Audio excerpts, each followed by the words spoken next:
ભરૂચ ન્યાયિક સંકુલને બોમ્બથી ઉડાવી દેવાની ધમકી મળતા ભારે અફરાતફરી. મુખ્યમંત્રીના પ્રવાસ પૂર્વે સુરક્ષા એજન્સીઓ હરકતમાં. ભરૂચ શહેરના ન્યાયિક સંકુલને ફરી એકવાર નિશાન બનાવવાની ધમકી મળતા સમગ્ર જિલ્લામાં સનસનાટી મચી ગઈ છે. આજે સવારના સમયે ભરૂચ કોર્ટના સત્તાવાર ઈમેલ આઈડી પર એક અજાણ્યા શખ્સ દ્વારા ધમકીભર્યો મેલ મળ્યો હતો, જેમાં કોર્ટ પરિસરને બોમ્બથી ઉડાવી દેવાનો ઉલ્લેખ કરવામાં આવતા વહીવટી તંત્રમાં ભારે ખળભળાટ વ્યાપી ગયો હતો. આ ગંભીર સંદેશ મળતા જ કોર્ટના સત્તાધિકારીઓએ તાત્કાલિક પોલીસ વિભાગને જાણ કરી હતી, જેના પગલે જિલ્લા પોલીસ વડા સહિતના ઉચ્ચ અધિકારીઓનો કાફલો ઘટના સ્થળે દોડી આવ્યો હતો.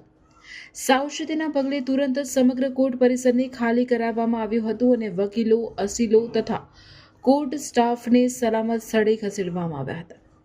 બોમ્બ ડિસ્પોઝલ સ્કોડ અને ડોગ સ્કોડ દ્વારા કોર્ટના દરેક ખૂણે ખૂણાની સઘન તપાસ શરૂ કરી દેવામાં આવી છે.